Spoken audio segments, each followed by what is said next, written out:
First Contact Protocol. The Zephyrian Empire had ruled the outer spiral arms for over 3 millennia. Their sleek silver warships cut through the darkness of space like blades through silk, each vessel a masterpiece of engineering and destruction. Admiral Kextar stood on the bridge of the flagship Dominion, his four arms crossed behind his carapace as he studied the sensor readings with growing interest. Commander Velos, confirm these energy signatures, Kextar rumbled through his translator device. His species communicated through subsonic vibrations, but the Empire's technology made communication seamless across all member races. Confirmed, Admiral, replied the insectoid Velos, her compound eyes reflecting the blue glow of the control panels. Unknown energy source, approximately 47 light-years beyond our current territorial boundaries. The patterns suggest industrial activity, but the technology appears primitive. Kextar's mandibles clicked thoughtfully. In 3,000 years of expansion, the Empire had encountered hundreds of species. Most submitted peacefully after witnessing Imperial technology. Those that resisted were quickly overwhelmed by superior firepower and tactical coordination. It was a system that had brought order to chaos across countless worlds. Dispatch Scout Group 7, he ordered. Standard First Contact Protocol. Assessment, documentation, and preliminary negotiation if the species shows sufficient development. The scout group consisted of 3 medium cruisers, each carrying enough firepower to level a planet's surface. Against any newly discovered civilization, it was overwhelming force designed to prevent conflict through demonstration of superior capability.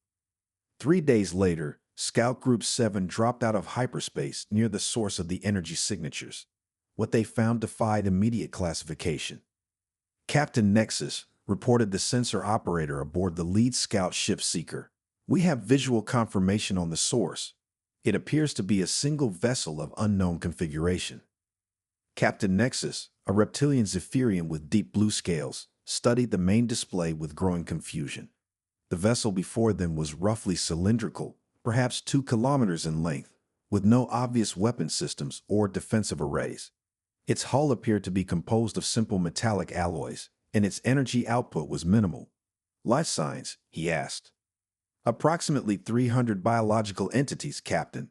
Their physiology appears similar to the humanoid classification we encountered in the Kepler sector. Humans, Nexus mused. The Empire had cataloged humans as a primitive species confined to a single star system. Their technology was crude, their society fragmented, and their expansion limited to a few rocky worlds around their home star. What was a human vessel doing so far from their documented territory? Signal our approach, he ordered. Standard Imperial greeting. Let's see if they understand civilized communication. The message was transmitted across multiple frequencies and in several common galactic languages. The response came faster than expected and in perfect Zephyrian standard.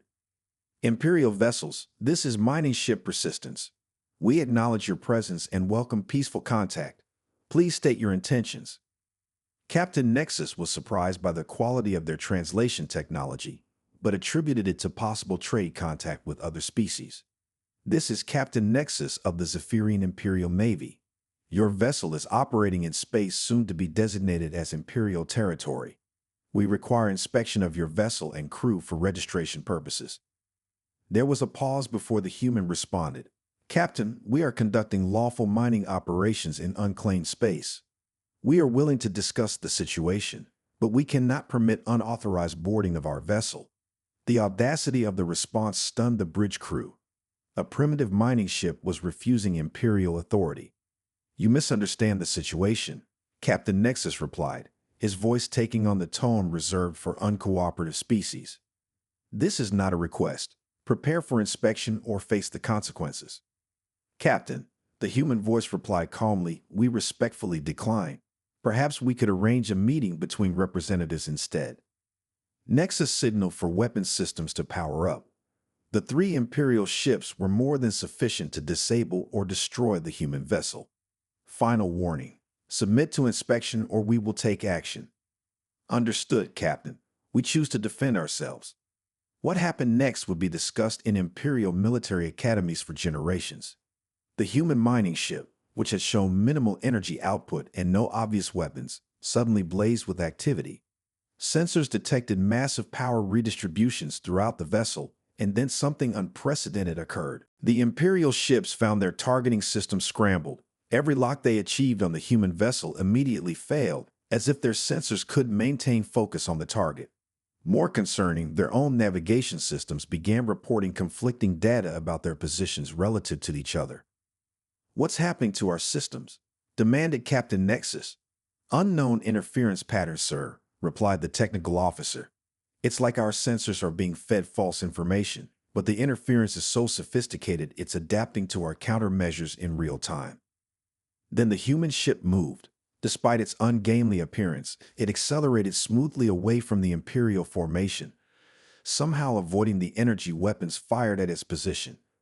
Each shot passed harmlessly through space where the ship appeared to be, but wasn't. "Pursuit course," ordered Nexus. "All ships, maintain formation and bracket that vessel." But maintaining formation proved impossible. Each Imperial ship's sensors reported different positions for their companions. Commands issued to coordinate attacks arrived garbled or delayed. It was as if the entire space around the human vessel had become unreliable for Imperial technology. The persistence came to a stop relative to the Imperial ships, and the human voice returned to the communication channel. "Captain Nexus, we've demonstrated that we can defend ourselves. We don't wish to escalate this situation further. Will you consider peaceful withdrawal?" For the first time in his career, Captain Nexus found himself outmaneuvered by supposedly primitive technology. His ships were undamaged but effectively neutralized, unable to target or coordinate properly in the space around the human vessel. "This is impossible," he muttered. "Our technology is centuries ahead of anything humans should possess." His sensor officer looked up from her console with an expression of deep concern. "Captain, I'm detecting something else. The interference patterns affecting our systems. They're not random. They're learning. Each time we try a new targeting solution, the countermeasures adapt before we can implement it." The implications were staggering. Not only did the humans possess defensive technology that could neutralize Imperial weapons, but it was actively intelligent, adapting and learning from each Imperial response. "Captain," came the human voice again, "we're prepared to disengage our defensive systems if you're willing to withdraw to a safe distance for negotiations." Captain Nexus realized he had no choice. His mission was assessment and negotiation, not open warfare with an unknown capability. "Very well, we're withdrawing to standard diplomatic distance." As the Imperial ships pulled back, their systems immediately returned to normal function. Whatever technology the humans were using was precisely controlled and limited in range. "This is mining ship persistence," the human continued. "Thank you for your reasonable response. We're prepared to discuss the situation through diplomatic channels if you prefer." "Agreed," Nexus replied, his mind racing with questions. "We'll establish a communication link for formal discussions." Hours later, after preliminary talks had established basic diplomatic protocols, Captain Nexus found himself in the unprecedented position of reporting to Imperial Command that first contact had failed. "The humans possess defensive capabilities we cannot counter with current technology," he explained to Admiral Kextar over the quantum communication link. "Furthermore, their technology appears to be adaptive and learning-based rather than static like our systems." Admiral Kextar's response was predictable. "Impossible. Human technology is primitive. You must have encountered another species using human vessels." "Sir, genetic scans confirm they are human, but their technological approach is unlike anything in Imperial databases. They don't build systems like we do. Everything about their approach suggests a completely different development path." The silence from Imperial Command stretched for long minutes. Finally, Admiral Kextar responded. "Maintain position and continue observations. Do not engage unless attacked. I'm dispatching additional forces for assessment."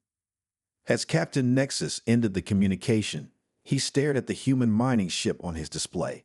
It looked primitive, but appearances had already proven deceiving. For the first time in Imperial history, they had encountered a species that could neutralize their military advantage without firing a shot. The humans had somehow achieved defensive superiority through methods the Empire didn't understand. Worse, they had done it quietly, without drawing attention until the Empire stumbled into their territory. "Sir," his communications officer reported, "we're receiving a data transmission from the human vessel. They're sending technical specifications." Captain Nexus reviewed the incoming data with growing amazement. The humans were sharing detailed information about their defensive systems, explaining the principles behind their technology in simple, clear terms. "They're using quantum entanglement networks," he read aloud. "Multiple interconnected processing nodes that share information instantaneously across vast distances. Each ship functions as part of a larger computational system." The revelation was stunning. While the Empire had developed powerful individual computers, the humans had created distributed intelligence networks.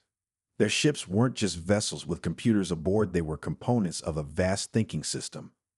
"Captain," his sensor officer called out, "I'm detecting new energy signatures approaching our position. Multiple contacts, bearing 27 Mark IV.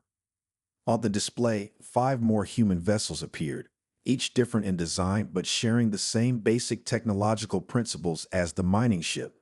They had arrived silently, without any of the hyperspace signatures that Imperial technology produced. "Mining ship persistence, this is Captain Nexus. Please explain the arrival of additional vessels." "Captain, when Imperial warships approach our civilians, we tend to provide appropriate protection. These are escort vessels, here to ensure our mining operation can continue peacefully." Captain Nexus realized the situation had fundamentally changed. What had appeared to be a single isolated human vessel was actually part of a larger network. The humans hadn't been discovered by the Empire, they had allowed themselves to be discovered. "Sir," his tactical officer whispered urgently, "energy readings from those new ships suggest they're armed, but the weapon systems don't match any known configuration." As Captain Nexus processed this information, a disturbing thought occurred to him. If the humans had been operating in this region long enough to establish mining operations, how much of the unknown space beyond Imperial borders was actually already occupied by human activity? The Empire might not be discovering a new species. They might be intruding on an established human presence that had simply remained hidden until now. Part 2. The Hidden Truth. The Imperial Intelligence Center on Zephyr Prime buzzed with unprecedented activity. Analysts from dozens of species worked frantically to process the flood of data coming from the outer territories. Admiral Kextar stood before the massive holographic display showing the galactic arm where the human encounters had occurred. "Show me the pattern analysis," he commanded. The display shifted to show energy signatures detected over the past 6 months. What emerged made Kextar's blood run cold. Dozens of similar signatures appeared throughout the outer rim, each one previously dismissed as natural phenomena or equipment malfunctions. "By the void," whispered Intelligence Director Yulem, her cybernetic implants glowing as she processed the data. "They've been there all along." The revelation was staggering. What the Empire had interpreted as cosmic background radiation, unusual gravitational anomalies, or sensor glitches were actually human vessels operating with technology specifically designed to avoid Imperial detection. "Director," Admiral Kextar said slowly, "how many vessels are we talking about?" Yulem's implants flickered faster as she calculated. "Based on the pattern analysis and corrected sensor data, we estimate at least 40 vessels operating in what we considered empty space. Possibly more." 40 ships, Kextar repeated. "Conducting what activities?" "Unknown, Admiral. But the energy patterns suggest industrial operations. Mining, construction, possibly scientific research. They've been building something out there." Captain Nexus entered the intelligence center, fresh from his second encounter with human vessels. His scales had taken on a darker hue, a sign of stress among his species. "Admiral, we have a problem," he announced. "The humans have been monitoring our communications." The room fell silent. Secure Imperial communications were considered impossible to intercept, protected by quantum encryption that would take centuries to break. "Impossible," Director Yulem stated flatly. "Our communication protocols are unbreakable." "That's what I thought," Captain Nexus replied. "Until the human representative began quoting my reports to Imperial Command word for word. They've been listening to everything." Admiral Kextar felt the situation spiraling beyond his control. Not only had the humans been operating secretly in Imperial space, but they had compromised Imperial security at the highest levels. How? He demanded. Their quantum entanglement networks, Nexus explained. They don't break our encryption. They intercept the quantum states of our communication particles before encryption occurs. It's not code breaking, it's reading the message before it gets encoded. The implications were terrifying. If humans could intercept Imperial communications, they knew everything about Imperial fleet movements, strategic planning, and military capabilities. Sir, interrupted the junior analyst, we're receiving a transmission from the human contact zone.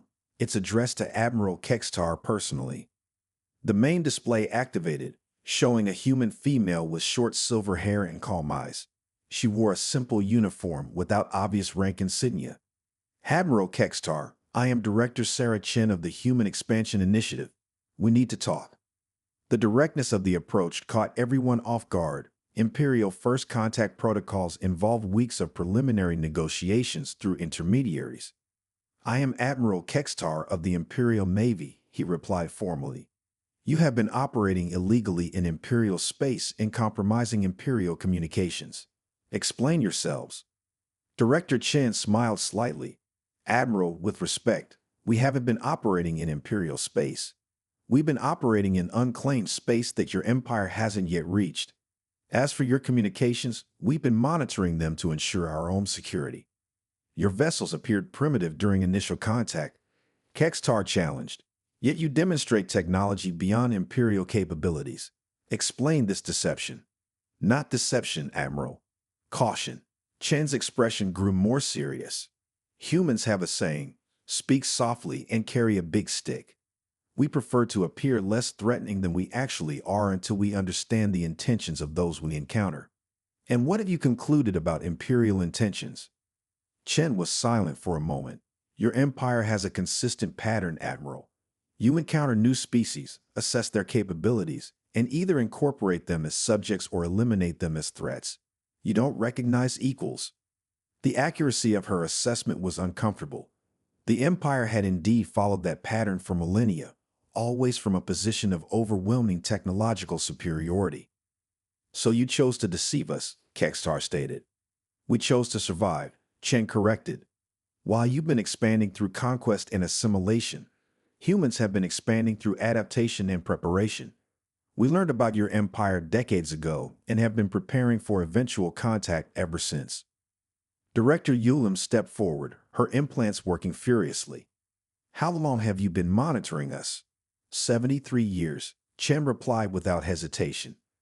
Since your empire first entered the Kepler sector, we've been tracking your expansion patterns, studying your technology, and analyzing your methods. The room erupted in shocked murmurs. 73 years meant the humans had been watching the Empire since before most current officers had been born. Impossible, Ulam insisted. Our expansion in that sector would have been beyond human technological reach. Actually, it wasn't, Chen said, and the display behind her shifted to show detailed schematics of Imperial vessels from 7 decades past. We sent long-range observation probes using what you would call primitive technology. Chemical rockets, passive sensors, and patient observation. Admiral Kextar stared at the schematics. They were accurate down to the smallest detail, including classified modifications that shouldn't have been visible to external sensors. While your technology is elegant and powerful, Chen continued, it follows predictable patterns. Energy emissions, hyperspace signatures, communication protocols you've optimized for efficiency, which makes them observable to anyone willing to watch long enough. What do you want? Kextar asked, abandoning diplomatic niceties. Coexistence, Chen replied simply. The galaxy is large enough for both human and imperial expansion without conflict. But that requires recognition of human sovereignty in the regions we've already settled. And if the Empire refuses? Chen's expression didn't change, but something shifted in her tone. Then we'll continue to expand using our methods, and you'll continue to expand using yours. Eventually, we'll either find a way to coexist, or we'll find ourselves in a conflict neither side really wants. Director Yulin leaned forward. Are you threatening the Empire? I'm stating reality, Chen replied. Your empire is built on technological superiority and the ability to overwhelm opposition quickly. Our expansion is built on adaptation, stealth, and long-term planning. If we fight, it won't be a quick victory for either side. Admiral Kextar studied the human director carefully. Despite her calm demeanor, there was an underlying confidence that suggested she wasn't bluffing. "How many ships do you actually have?" he asked directly. Chen smiled. "Enough, Admiral. More than you've detected. Fewer than would be necessary for conquest. We're not interested in ruling the galaxy. We just want to be part of it." The communication ended, leaving the Imperial command staff in stunned silence. For the first time in the Empire's history, they faced a species that had studied them as thoroughly as they had studied others. Options. Admiral Kextar asked his staff. Captain Nexus spoke first. "Military action seems inadvisable. We don't understand their capabilities well enough to predict the outcome. Negotiation appears to be their preferred option," added Director Yulum, "but it would require recognizing them as equals rather than subjects." Admiral Kextar nodded slowly. The humans had presented them with a choice that no species had ever offered before: genuine partnership based on mutual respect rather than dominance and submission. "Prepare a message to Imperial Command," he finally decided. "Recommend opening formal diplomatic relations with the Human Expansion Initiative. This situation requires decisions above my authority level."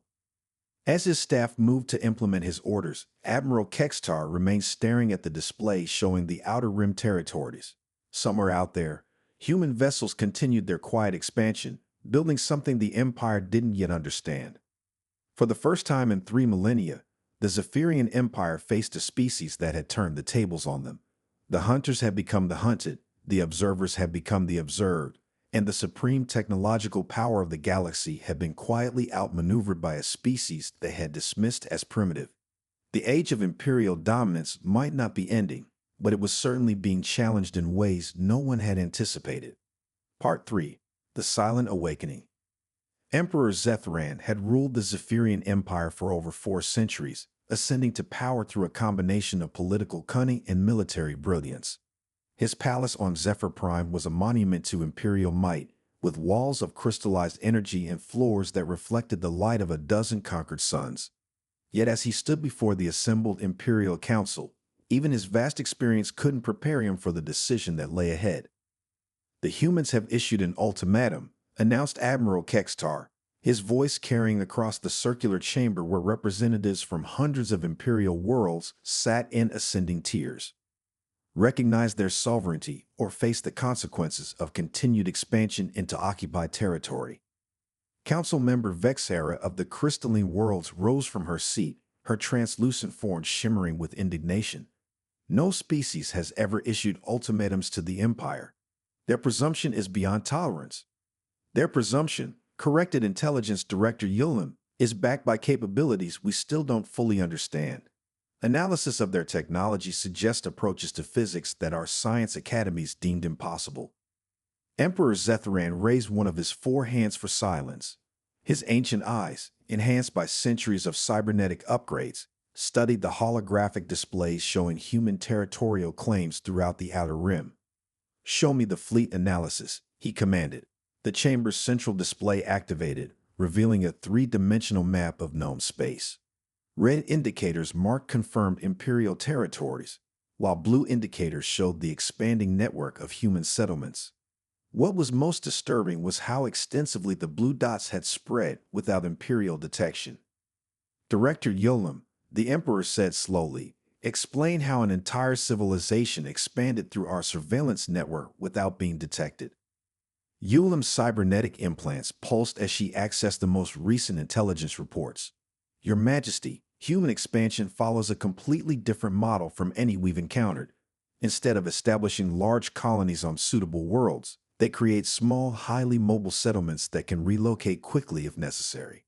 "Nomadic expansion," mused Council member Turuk of the Gas Giant Collectives. "But how would they maintain technological advancement without fixed research installations?" "They don't use fixed installations," Yulum replied. "Their quantum entanglement networks allowed them to maintain real-time communication and data sharing across vast distances. Every human vessel functions as part of a distributed civilization. Emperor Zethran's enhanced vision focused on specific areas of the map where human and imperial territories nearly overlapped. What are their true numbers? Unknown, Your Majesty. Their vessels use passive stealth technology that makes detection extremely difficult. We estimate between 200 and 500 ships of various sizes, but we could be significantly underestimating their presence. A collective gasp rose from the council. Even the conservative estimate represented a fleet comparable to an entire Imperial sector defense force. Your Majesty, Admiral Kekstar said, stepping forward, we've received another communication from Director Chen. She's requesting permission to address the council directly. The request was unprecedented. No non-imperial species had ever been permitted to address the full council. Granted, the Emperor decided after a moment's consideration. Let's hear what they have to say. The main display shifted to show Director Chen, but the setting behind her was different from previous transmissions. Instead of a ship's bridge or meeting room, she appeared to be standing in what looked like a vast transparent chamber with stars visible in all directions. Your Imperial Majesty, honored council members, she began with a respectful bow. I am Sarah Chen, speaking on behalf of the Human Expansion Initiative and the approximately 250,000 humans currently living throughout this galactic region. The number sent another shot through the council. 250,000 humans meant a fully established civilization, not a small exploration force. We come before you today not as supplicants seeking imperial protection, nor as conquerors demanding submission. We come as neighbors seeking to establish peaceful coexistence between our peoples. Emperor Zethran leaned forward in his throne. You speak of peaceful coexistence, yet your actions suggest deliberate deception and territorial expansion without imperial consent. Chen's expression remained calm. Your Majesty, humans have been exploring space for over 3 centuries. Our expansion began long before we became aware of the Empire's existence. When we first detected imperial activity in this region, we faced a choice: reveal ourselves immediately and risk conquest, or observe and prepare for eventual contact. You chose deception, accused Council Member Vexera. We chose survival, Chen corrected. Our observation of imperial expansion patterns showed a consistent approach. Assess new species for usefulness, then either incorporate them as subjects or eliminate them as threats. This approach works when you possess overwhelming technological superiority. We decided to ensure that wouldn't be the case. The implications of her words sank in across the council chamber. The humans hadn't just hidden from the Empire, they had used that time to achieve technological parity. Demonstrate your claims, Emperor Zethran commanded. Words are easily spoken. Show us this technology you claim to possess. Chen nodded. As you wish, Your Majesty. The star field behind her shifted, and the council realized she wasn't standing in a chamber at all. She was standing on the surface of a ship flying through open space, protected only by an atmospheric containment field. But that wasn't the impressive part. As the view pulled back, the true scope of what they were seeing became apparent. The human vessel wasn't a single ship, it was a massive construction, easily 10 kilometers in length, composed of multiple interconnected segments that moved independently while maintaining structural integrity. This is the HFY Frontier, Chen explained, our primary construction and research facility. She's been operating in this region for 15 years, building the infrastructure necessary for long-term human settlement. The ship was unlike anything in Imperial databases. Instead of the sleek, elegant lines favored by Imperial designers, it was a sprawling, modular construction that seemed to grow and shift as they watched. Your Majesty, came the urgent voice of the Council's chief technician. We're detecting massive energy signatures throughout the sector. Multiple large-scale constructions are powering up simultaneously. The display expanded to show the surrounding region, and the Council watched in amazement as dozens of similar structures became visible, their stealth systems deactivating in coordinated sequence. The human fleet, Admiral Kekstar whispered.